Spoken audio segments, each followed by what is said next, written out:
ओम शांति। क्या हम मरे हुए लोगों से बात कर सकते हैं और कैसे? जो लोग पृथ्वी लोक का त्याग करके चले जाते हैं उनसे आप बिल्कुल सीधे सीधे डायरेक्ट बात कर लें, ये तो असंभव है। कोई किसी भी प्रकार का आपको नाटकबाजी कुछ भी करके बता दे कि ऐसे कर लें, हमें ये करवा दो, ये अनुष्ठान करवा दो, हमारे लिए पैसा दे दो, हम अनुष्ठान करेंगे, उनकी मुक्ति के लिए मार्ग बताएंगे, ये तमाम ऐसे कुछ भी कर सकते हैं। कितने ही लोग ऐसे हैं जिनसे पैसे ठगी कर चुके हैं, जो पैसे दे चुके हैं। अभी ऐसा बहुत चल रहा है दुनिया में। लेकिन देखिए, सीधे सीधे बात करना ये असंभव है। बाकी आपको कोई किसी भी प्रकार से भ्रमित कर सकता है, ये अलग बात है। वो आपको कुछ भी कहकर से आपसे बोल सकते हैं। और वास्तविक उस आत्मा की आप मुक्ति चाहते हैं, उसको जो भी आप शांति प्रदान करना चाहते हैं, सुख प्रदान करना चाहते हैं, तो वास्तविकता ये है कि उस आत्मा के लिए सबसे पहले तो आप एकांत में बैठ करके परमात्मा का ध्यान करके उस आत्मा को शांति का दान दें। दूसरी चीज कि उस आत्मा के लिए आप कुछ भी करना चाहते हैं, आपकी सामर्थ्य है तो आप छोटी छोटी कन्याओं को भोजन कराएं, छोटी छोटी कन्याओं को वस्त्र दान दें, ये आप कर सकते हैं। आप खुद अपने घर में अपने हाथ से या अपने परिवार में किसी से भी भोजन बनवाएं, मार्केट से कुछ खरीद के ना करें तो ज़्यादा अच्छा रहेगा। आप घर पर ही भोजन बनवाएं और भोजन बनवा करके आप छोटी छोटी कन्याओं के लिए बुलाएं और अपने घर पर उनको भोजन करवाएं। और उस भोजन में हो सके तो वो ही चीज़ें बनवाएं जिनके प्रति आप करना चाहते हैं। तो जो वो लोग खाते पीते थे वो ही आप करवाएं, वो ही आप भोजन बनवाएं और उन बच्चों को वो भोजन खिलाएं। और उन बच्चों को आप दान भी दे सकते हैं, वस्त्र दान भी दे सकते हैं, या फिर जो वास्तविक जिसको ज़रूरतमंद है, जो भूखे लोग हैं, उनको आप भोजन करवाएं। तो उस आत्मा तक वो चीज़, पहले तो आपको क्या करना है, भगवान को भोग लगाना है, भोजन बना करके परमात्मा को भोग लगाना है और वो शक्ति परमात्मा उस भोजन में भर देते हैं। और जैसे ही आप भगवान को वो भोजन स्वीकार कराते हैं, भोग लगाते हैं, तो वो शक्ति परमात्मा उस आत्मा तक भेजते हैं। क्योंकि हमें तो पता नहीं किस टाइम पर वो आत्मा कहाँ है, किस स्थिति में है, लेकिन भगवान तो सब जानते हैं कि वो कहाँ पर है, तो वो उस आत्मा तक भेज देते हैं। और आप शांति का पाठ करा सकते हैं उनके लिए। और सबसे अच्छा जो दान होता है कि आप उन आत्माओं के प्रति वृक्षारोपण करवाएं। आप अपने खुद लगाएं या अपने बच्चों से वृक्ष लगवाएं। आपके आसपास कोई गार्डन हो या खेत हो या कहीं पर भी आप उनसे वृक्ष लगवाएं, पौधे लगवाएं। जितना हो सके कम से कम 5 पौधे तो आप जरूर लगवाएं। अगर आप उनके लिए कुछ अच्छा करना चाहते हैं, उन आत्माओं के लिए, अपने प्रियजनों के लिए कुछ करना चाहते हैं, तो आप उनके नाम पर 5 पौधे जरूर लगवाएं। और ये सब कुछ करके संकल्प करके और आप परमात्मा को सौंप दो, परमात्मा को सौंप दो, उस आत्मा की उन्नति हो जाएगी। अब ऐसा तो है नहीं कि हम फोन से बात कर सकें, कि फोन करवा सकें कि आपकी मुक्ति हुई है या नहीं हुई है। आज तक कोई ऐसा प्रमाण मिला हो तो आप बताइए, कहीं किसी कथा में, किसी इतिहास में ऐसा प्रमाण कभी नहीं मिल सकता है। हाँ, एक बार की बात है, बताया था देवर्षि नारद जी ने एक जीवात्मा को बुला करके उनसे मुलाकात करवाई। तो वो जीवात्मा ही कहती है कि अरे मैं इसका बेटा थोड़ी हूँ, मैं इसका बाप थोड़ी हूँ, मैं तो इसका कई बार बाप बन चुका हूँ और कई बार ये मेरा बाप बन चुका है, कई बार हम पति पत्नी बन चुके हैं। और ये जो रो रहा है ये सिर्फ अपने स्वार्थ के लिए रो रहे हैं। बस मेरा प्रारब्ध इतना ही था और मैं इतने ही दिन का था इनके साथ और मैं वहाँ से चला आया, मेरा काम पूरा हो गया है। तो उनका मोह नष्ट हो गया था। तो ये वास्तविक सत्य होता है। देखिए, और ऐसा नहीं है कि जो चले गए हैं तो उनसे कोई मिल सके या उनसे कोई सीधा बात कर सके। अब ऐसा नहीं होता है। और आपको बिल्कुल भी दुखी नहीं होना चाहिए। आपको जो बताया बस ये कहना चाहिए। बाकी जो आत्मा गई है वो अपना कर्म लेकर के साथ में गई है, तो उस कर्म के अनुसार ही उस आत्मा की सदगति होती है। जहाँ भी उसको जन्म मिलना होता है वो अपने कर्म के अनुसार मिलता है। जिस परिवार में उसको जन्म लेना है तो वो अपने कर्म के अनुसार मिलता है। बस उस आत्मा को आप शांति का दान यहाँ से आप ये दे सकते हैं तो उस आत्मा तक पहुँच जाता है। बाकी आपको और ज्यादा परेशान होने की जरूरत नहीं है। और उन आत्माओं को फिर कुछ याद भी नहीं रहता है। जैसे देखिए, वो जो कुछ भी आप करेंगे या कोई और भी करेगा तो उनको विस्मृति हो जाती है, याद नहीं रहता है। जिस प्रकार से यहाँ पर ही इसी लोक में अभी ही हम सभी लोग गर्भ में रहे हैं, गर्भ में रहते हैं तो किसी को 1 सेकंड की भी स्मृति है कि माता के पेट में हम कैसे रहे तो है ना, सभी लोग रहे हैं, लेकिन स्मृति है क्या? किसी को नहीं है। तो ऐसे ही विस्मृति हो जाती है। अरे अभी 2 दिन की पहले की बात ही अगर आपसे पूछा जाए कि आपने क्या खाया था, परसों आपने शाम को क्या खाया था, तो आपको सोचना पड़ेगा ना। एक बार तो जरूर सोचना पड़ेगा कि परसों शाम को क्या खाया था, परसों शाम को, अच्छा हाँ, इतना समय तो आपको लगेगा ही ना। तो अब देखिए, जब परसों की बात सोचने में इतना समय लग सकता है तो 10-20 साल पुरानी बात को तो हम भूल ही जाते हैं। बस कोई कुछ बातें थोड़ी थोड़ी याद रहती हैं बस।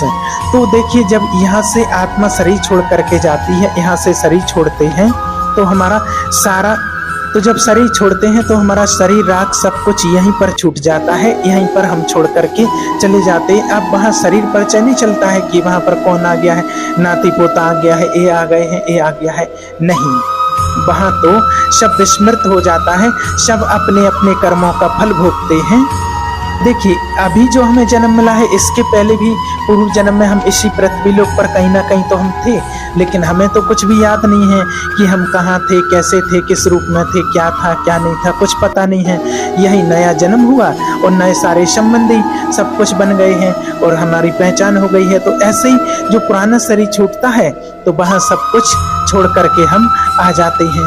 बस ये स्मृति फिर नहीं रहती है जब जन्म हो जाता है कि हम कहाँ से आए, कौन है हमारा, कैसा क्या है। और एक बात और बहुत लोगों ने बोला है कि हमें सपने में आते हैं, कि सपने में बेटा आता है, कहीं हमारे कोई भी प्रियजन है, पिताजी है, पत्नी है, पति है, कोई भी है, वो सपने में आते हैं तो सपने में आकर के हमसे बोलते हैं, कुछ मांगते हैं, कुछ करते हैं।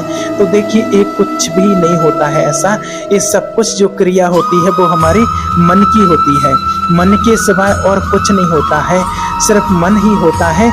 जैसे हम पूरे दिन में संकल्प करते रहते हैं, जिसके बारे में सोचते रहते हैं, या हम सोते टाइम जैसे संकल्प करके सोते हैं, वैसा ही हमें सपने आने लगते हैं। मन के सिवाय सपने में और कुछ भी नहीं होता है। ये सारा खेल मन का होता है, वही मन सब कुछ बन जाता है और कुछ नहीं होता है। जैसे आप संकल्प करते रहते हैं कि हमारा पिताजी चले गए, हमारे पति चले गए, हमारी पत्नी चली गई, हमारा बेटा चला गया, तो वो कहाँ होंगे, उनको कुछ ज़रूरत तो नहीं होगी, उनको कुछ हम खिला नहीं पाए, उनको अंतिम इच्छा नहीं पहुँच पाए, उनको कुछ नहीं कर पाए। तो आपका जब ऐसा चिंतन चलता रहता है पूरे दिन भर, और रात को सोते टाइम भी वही चिंतन चलता रहता है, तो फिर जब आप सोते हैं तो वो संकल्प आपके वैसे ही चलते रहते हैं, तो आपको वैसे ही सपने आने लगते हैं। फिर आप सोचने लगते हैं, पिताजी आए थे, कहीं बेटा आया था, कहीं पति पत्नी जो भी है वो आए थे और हमसे ये चीज़ मांग रहे थे कि ऐसा करो, हमें ये चाहिए, वो चाहिए। ये कुछ भी नहीं होता है, ये सिर्फ हमारे मन का ही माया जाल होता है और कुछ नहीं होता है। अब आपको ज्ञान नहीं है, उस चीज़ की समझ नहीं है, इसलिए आपको लगता है कि अरे ऐसे कैसे, कुछ नहीं है, ये तो पुण्यात्मा है, धर्मात्मा है, देवात्मा है, जड़ चित्र है, क्या है, ये मन के सिवाय और कुछ नहीं होता है। ये सपने में सिर्फ मन का ही खेल होता है और कुछ नहीं होता है। देखिए, एक बार की बात है, एक बार राजा जनक ने सपने में देखा कि वो गरीब आदमी हो गए, उनका राज छिन गया। अब इतनी भूख लगी उनको कि उन्होंने मांगा, कहीं से भीख मांगी, तो कहीं से दाल चावल उनको मिला, लकड़ी भी नहीं, और मिट्टी के पात्र में वो खिचड़ी बना रहे थे। खिचड़ी बन ही गई थी, पक गई थी खिचड़ी, कि इतने में 2 सांड लड़ते हुए आए और लड़ते लड़ते उनके पास आ गए, और उनका जो बर्तन था, जो पात्र था मिट्टी का, वो फूट गया सांड का पैर लगने से, और वो तितर बितर हो गई खिचड़ी। अब वो इतने भूख से व्याकुल कि अब क्या खाएंगे, अब क्या खाएंगे, और उसी व्याकुलता में उनकी नींद खुलती है। और फिर देखा कि महाराज और अपने पलंग पर अपने कक्ष में हैं। तो उन्होंने कहा कि ये सत्य है कि वो सत्य है। अब सभा में गए, बड़े बड़े ज्ञानी महात्मा बैठे हुए थे कि प्रश्न करते हैं कि ये सत्य है कि वो सत्य है, बस इतना ही बोलते हैं। अब कुछ बतावें तो उत्तर मिले, बस वो कुछ नहीं बोलते हैं कि ये सत्य है कि वो सत्य है। जब कोई उत्तर नहीं दे पाता तो उसको नजर कैद कर लेते हैं, कि खाना पीना सब व्यवस्था मिलेगी और जब तक हमें उत्तर नहीं मिलेगा कोई भी विद्वान अपने घर नहीं जाएगा। बहुत सारे विद्वान हो गए ऐसे जिस किसी ने उत्तर नहीं दे पाया और सबको वो कैद करते गए। अब क्या होता है, अष्टावक्र जी एक बार खेल रहे थे बालकों के साथ, अपने मित्रों के साथ में, और वो बड़े प्रवीण थे। तो कुछ बालकों ने कहा, अगर आप इतने ही प्रवीण हो तो आपके पिता जो बंदी हैं राजा जनक के यहाँ, उन्हीं को छुटा लाओ जाके। अष्टावक्र जी माताजी के पास गए और बोले, आपने तो कहा था कि पिताजी कहीं घूमने गए, तो बोले पिताजी कहाँ हैं? तो उन्होंने कहा कि बेटा मैंने इसलिए छुपाया कि अगर तुम्हें बता देंगे तो तुम भी नजर कैद हो जाओगे, तो पति से तो विमुख हो ही गए, पुत्र से और विमुख हो जाएंगे। उन्होंने कहा, हैं कहाँ पिताजी, मुझे बताइए। तो उन्होंने कहा, माताजी ने राजा जनक के यहाँ ऐसा कोई प्रश्न करते हैं वो, और ऐसा कोई उत्तर नहीं दे पाते हैं, इसलिए उनको नजर कैद कर लेते हैं। अब ये तो नई अवस्था थी, अष्टावक्र जी युवा थे, नई अवस्था थी। अब वो क्या था, 8 जगह से टेढ़े थे। अब व्यक्ति कोई 1-2 जगह से अगर भी टेढ़ा होता है तो चलने में कितने उसके झटके लगते हैं, फिर 8 जगह से जो टेढ़ा हो उसको कितने झटके लगेंगे।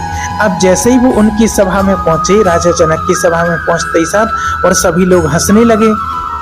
जैसे ही हंसने लगे तो वो कहने लगे कि महाराज मैंने तो सुना था कि आपके यहाँ ज्ञानियों की सभा लगती है। वो तो ब्रह्म ऋषि की संतान थे तो तेज पोष था उनके चेहरे पर, तो बोले ज्ञानियों की सभा है, मुझे तो लगता है कि ये तो सब देह अभिमानियों की सभा है। और उन्होंने जो शब्द कहे तो वो सबको अच्छा नहीं लगा। तो राजा जनक ने कहा कि ब्रह्म ऋषि बालक होकर के असभ्य वार्ता क्यों करते हो?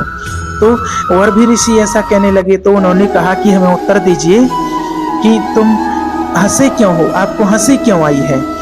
तो सभी ने कहा कि आपके शरीर का 8 जगह से टेढ़ा होना और आपके शरीर को देख करके हमें हंसी आ गई। तो उन्होंने कहा, ये हड्डी मांस त्वचा यही तो देखा ना, क्या स्वरूप देखा? इसलिए तो देह अभिमानी हो ना, देह अभिमान है तुमको। अब सब बड़े बड़े ज्ञानी सब चुप रह गए कि तुमने सिर्फ हड्डी मांस त्वचा ही देखा है, यही तो ढांचा टेढ़ा है। तुमने आत्मा देखी क्या? तुमने ज्ञान देखा क्या? ये तो शरीर का कुछ भी आकार हो सकता है, कुछ भी आकृति हो सकती है, लेकिन उसके अंदर जो छुपी परमात्मा की संतान आत्मा वो कितनी तेजोमय है, उसमें कितना ज्ञान है, उसको देखा क्या? सारे के सारे जो भी थे वहां पर ज्ञानी सब चुप रह गए हैं। अब कहते हैं कि बोल राजा जनक क्या प्रश्न है? बोले ये सत्य है कि वो सत्य है? बोले ना ये सत्य है ना वो सत्य है। राजा ने कहा कैसे?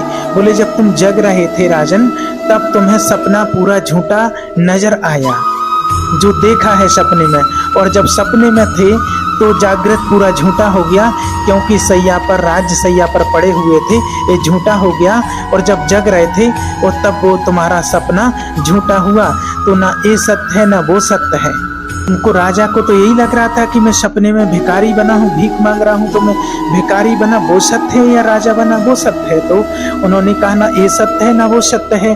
आज जिस राज गद्दी पर आप बैठे हो, कल इसका मालिक कोई और था और कल कोई और होगा, और आज आप हैं, सत्य ये है। तो फिर गुरु बने अष्टावक्र जी, जनक जी के गुरु हैं, और जनक जी सुखदेव जी के गुरु हैं। सोचिए आप, तो ना ये सत्य है ना वो सत्य है। अब कोई इस प्रकार से किसी के पास जाकर के, सपने विचारक के पास जाकर के और कुछ पूछे कि ऐसा हुआ है, ऐसा क्यों हुआ है, तो वो तो आपको कुछ भी भ्रमित कर सकते हैं। लेकिन यहाँ तो परमात्मा का सत्य ज्ञान है और पर्दा स्पष्ट साफ साफ करके बताते हैं। यहाँ तो अध्यात्म है, यहाँ पूरा पत्ता बिल्कुल साफ है, यहाँ तो क्लियर बताया जाता है, कहा ही जाता है देखिए कि जगत भी एक सपना है, ये भी सपना वो भी सपना। और कई लोग होते हैं जो कि श्राद्ध करने के लिए पूछते हैं कि श्राद्ध करना चाहिए, तो हाँ श्राद्ध आपका मन है तो आप कीजिए, श्राद्ध आप कर सकते हैं और अच्छी बात है, करना चाहिए। पर अच्छे मन से पहले भोजन बना करके आपको भगवान को भोग लगाना है, और भगवान को भोग लगा करके आपको ज़रूरतमंद लोगों को खिलाना है, जो वास्तविक जो भूखे हैं, जिनको ज़रूरत है, उनको आपको भोजन कराना है। सबसे श्रेष्ठ आपको रोज इन दिनों में परमात्मा को बहुत ज़्यादा याद करना चाहिए। परमात्मा को याद करके उस आत्मा तक शांति के वाइब्रेशन भेजना चाहिए, उस आत्मा को वो शांति का दान पहुंचता है और उस आत्मा को बहुत शांति मिलती है।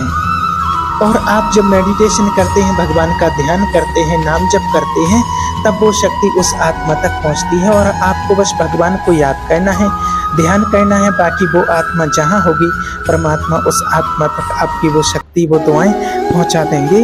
आपको सिर्फ परमात्मा को समर्पित करना है बस। जिस प्रकार से अगर आपको किसी को पैसा भेजना हो, कोई अपना बाहर रहता है, उसको पैसा भेजना हो, तो आपका पहले वो अकाउंट में होना चाहिए आपके पैसा। आपको पैसा आप पहले बैंक में भेजते हैं और बैंक फिर उस तक पहुंचाता है।